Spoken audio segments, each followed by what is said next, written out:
Hey everybody, it's Safi and Marco Dish Out on Movies, the only movie review show on YouTube to review movies in terms of food.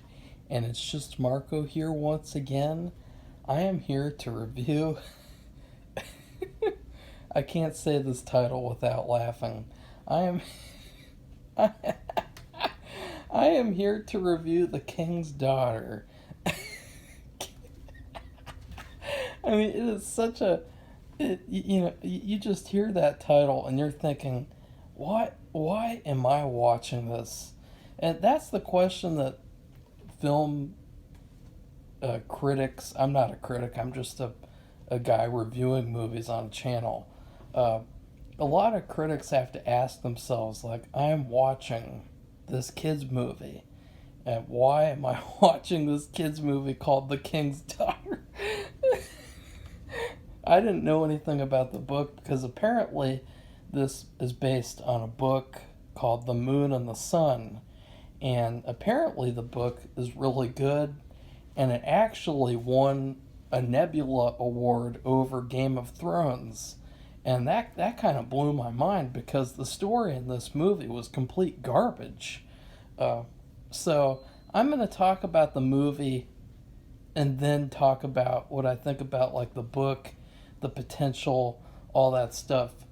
So I'm going to just get the movie over with because I didn't know it was based on a book while I saw the whole movie. I only knew afterwards. And I think that if you watch this movie without knowing it's from a book, you'll just say it's a shitty movie. But if you watch it knowing it was from a book, it's just another shitty adaptation. You know, there's so many adaptations of books where they screw things up and then the authors get pissed off and it's just a big mess and a controversy where, you know, it sucks and it's like, oh, look what they did to my writing. Even when the movie is good sometimes, like when Stanley Kubrick fixed The Shining and he made one of the greatest movies of all time with The Shining movie, you know, there's a lot of controversy around that, and this movie, oh my god, I mean, wow, you have some okay actors. I mean, you have the main woman from Pirates of the Caribbean 5, the woman who they call her a whore the whole movie, a horologist, whatever the fuck that fucking tired joke was. That you have her, she's really really boring. I mean, there's nothing to her. Like I have seen some movies where, or I guess like romance movies where the female character, that she has like something about her that is likable even though she's not an interesting actress. This one has nothing in this movie, and but it's understandable because this was shot in 2014 for some reason. It hasn't been released until now, and that's very apparent. You know, it is just complete garbage, and a lot of these actors, they're just giving these terrible performances that you're like, oh, like, they must be really not happy to have this on their resume, because I think Pirates 5 came after this. And, you know, she was pretty good in Pirates 5. She was one of the memorable things about the movie. And now that I've seen this one that came out years afterwards, even though it was made before, it feels like a huge downgrade. Like I almost thought, oh, this is sad. She went from Pirates 5 to The King's Daughter. Oh, what you can't name a bigger downgrade than that. Oh, I guess you could. And then you have Pierce Brosnan. I haven't really seen him in that much stuff. I've never seen a single James Bond film, so I wouldn't know anything about that. In fact, the thing that I like Pierce Brosnan in the most is the Treehouse of Horror Simpsons episode where he voices this computer this house that has a voice that, this machine that controls the whole house, and he voices that, and I thought that he was pretty good in that. But this movie, wow, he just sleepwalks the whole movie. He is like a zombie. He is terrible in this movie, and it's like you're just staring at a corpse. You're just staring at a zombie. It shouldn't have been called the King's Daughter.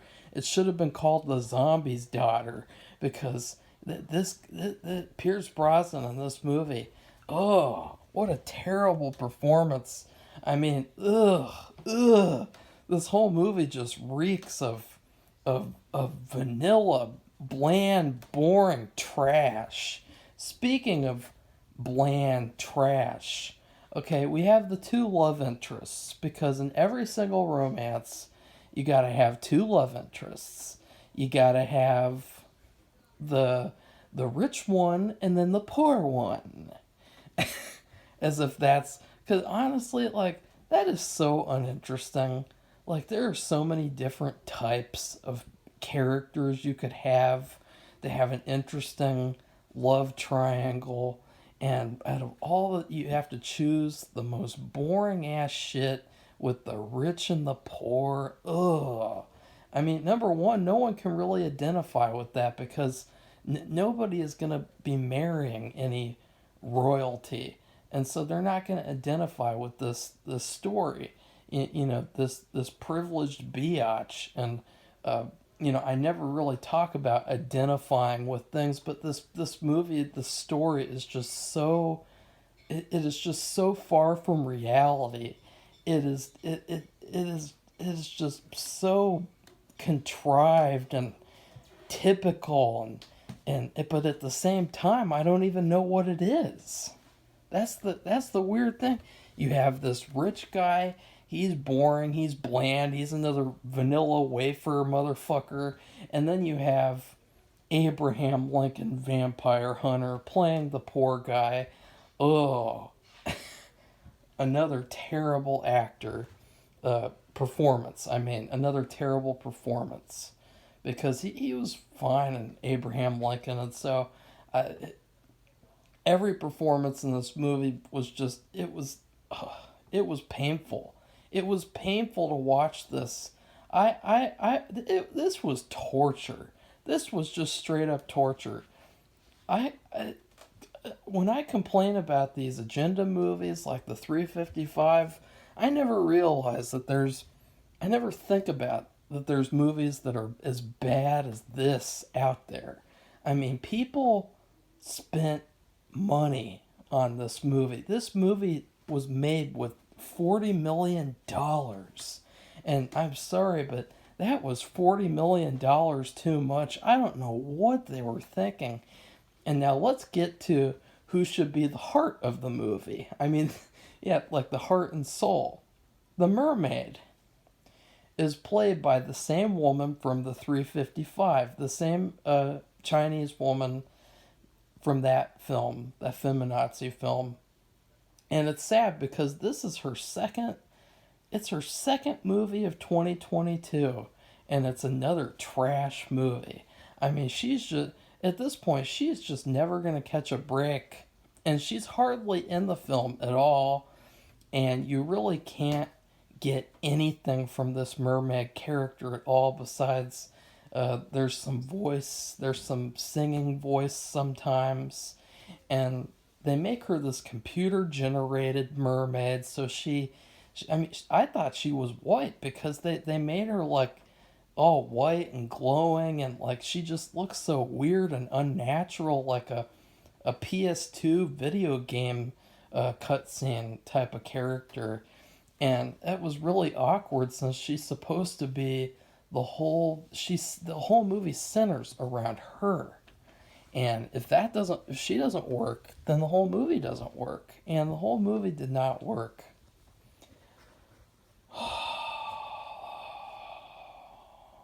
I hate these types of movies. Because another thing, the biggest issue, is that I don't know what this is. I don't know what this movie is supposed to be. It's not a kids movie because kids don't give a fuck about this movie. Okay, if I was a kid and I was taken to the theater to see this movie, I would fall asleep in 2 seconds. I would be pissed that I had to go see this trash.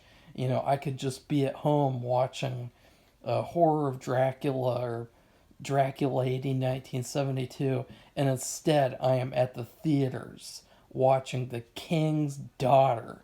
Ugh, what a terrible childhood experience that would have been.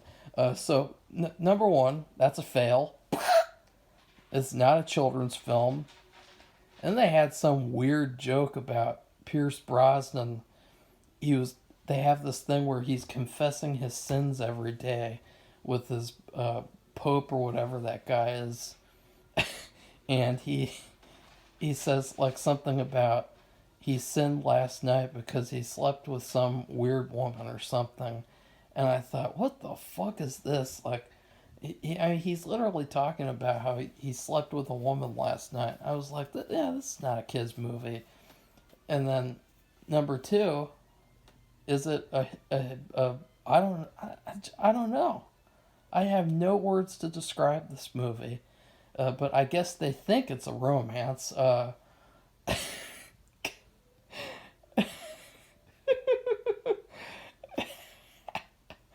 don't think there's any romance to be found in this movie. So that's a fail.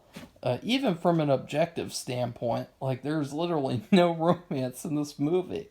Number three, is it a historical fiction movie? Is it a nice historical piece? Is it a nice period piece? Nope. The period, all they show about the period is the nuns call it a glamorous hell, and you see all the sparkle and glimmer and glamour like it's a fairy tale land. But it's not a good period piece either. And then science fiction. Okay, is it a science fiction movie then? Well, let's see. They have some science fiction-esque, elements with the mermaid.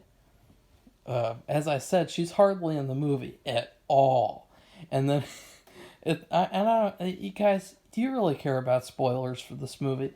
At the very end, she takes the main character, I don't know any characters' names at all, but she takes the main character in the ocean to her city, her mermaid city, and she shows her like this underwater kingdom.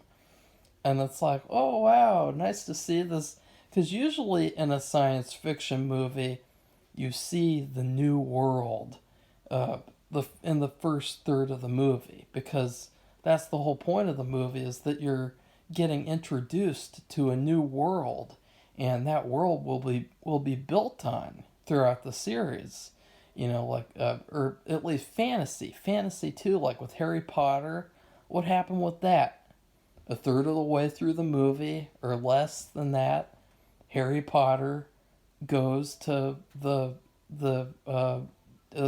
alley place, the whatever alley, and then he goes to Hogwarts, and they're exploring this world.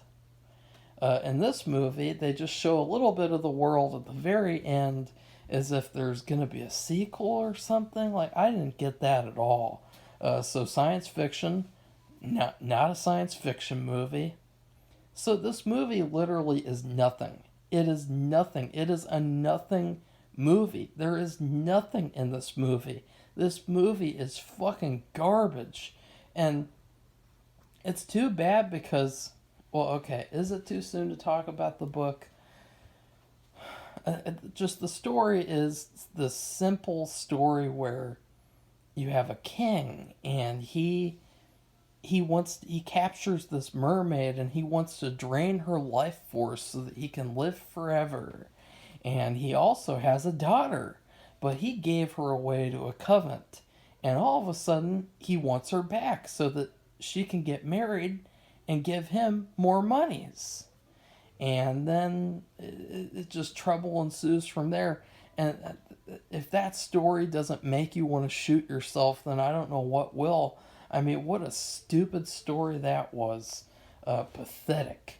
And it's too bad, because now we're going to segue into the book. I really think that there was potential here. Even with all the things that I've said, it seemed like a really cool concept to mix science fiction and historical fantasy. Like I really was like, I was thinking about it and just like, wow, it's too bad that the script for this movie was retrieved from the toilet after a lot of people used it, because this movie, it could have been really really good, with better actors, better performances, better story, and overall not being a kids movie, because there's no fucking kid in the universe who is going to like this movie. There's no kid. I can guarantee you. You want to bet? I will literally bet you money that no kid in this earth is going to like this movie. If a parent puts this on for their kid, they're going to fall asleep. This is not what kids want. This is not what kids deserve. Kids deserve good movies like Spirited Away or The Peanut Butter Solution. They do not deserve The King's Daughter. And so it's sad, because this book, it won over Game of Thrones for an award. And you're thinking, like, wait a second, if this book won over Game of Thrones, then it must have some scary, serious, adult, mature shit in it.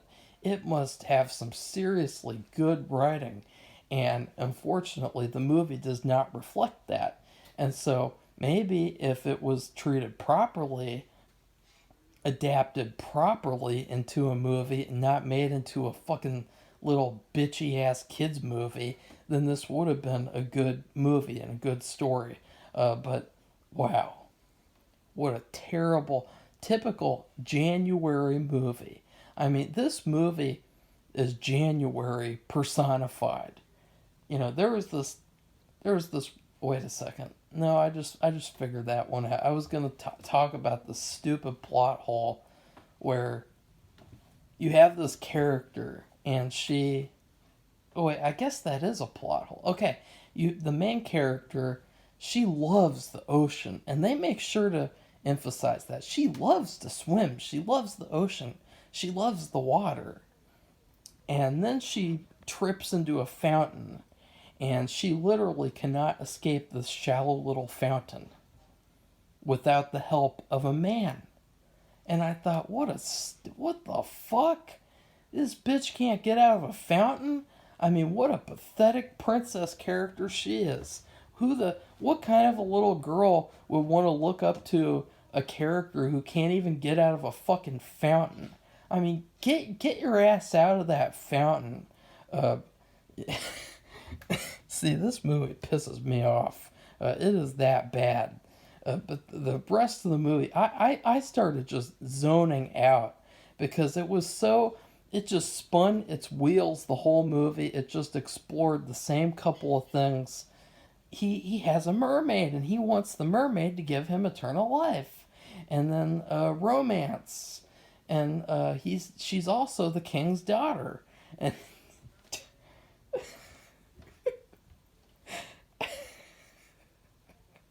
it's just so pointless. It's like, what is this? What is this movie? Why was this movie? This movie just defies reasoning. It defies reality. I mean, nobody is gonna like this movie. I hope, if I hope I'm wrong, but I hope I'm right, but I can't see anyone liking this movie. I mean, it is not made for anyone, and the story is trash. Everything about it is terrible. The only thing that I liked was the concept and the idea of having history mixed with science fiction. I was like, oh, cool. We're going to get to see a mermaid movie. Oh, shit. Oh, unfortunately, not really. I really wish someone would make a good mermaid movie. You know, maybe I will have to do that as well. Who knows? I don't really want to because I don't care about mermaids myself, but I would love to see someone who loves mermaids to make a fucking mermaid movie and to not make it like this King's Daughter movie. And I hope that all the actors in this movie get better projects to work in, because this movie is a huge stain on their resumes. I mean, as I said, this is a huge downgrade for certain actors. And then you have actors like the woman from the 355, and she's had two bad movies in 1 month. And to start off the year, I mean, what a terrible thing that would be to have that. So, and I'm gonna have to rate this movie in terms of food. As I said, this movie just reeks of white bread, vanilla, ugh, bland. When it makes me want to throw up. I mean, because some tastes, some things, they really make me nauseous. And one of those things is Safi. When we do the laundry, sometimes she buys these scented bags, and the scented bags have a lemon scent on them, and the scent is so, oh, just thinking about it, it is making me want to puke. It is so nauseating that it makes me have a headache, and it makes me sick for the rest of the day, and it makes all the food that I eat taste like that smell. That is how much that lemon scented laundry bag bothers me. And so let's just pretend I smelled the bags, which, ugh, ugh, ugh, ugh. I smelled the bags, and then Safi says, "Hey Marco, there's this new cookie I want you to try. It's really good." And she hands me this big, fat, dry vanilla cookie, and I just take a bite out of it, and it's just this dry, wooden, like just you're eating wood shavings, no flavor, just vanilla, just vanilla, vanilla, vanilla. Ugh. That's this movie. It is a nauseating vanilla. So, with that being said, please like this video, comment, and subscribe. And then, yeah, goodbye, everybody. See you soon.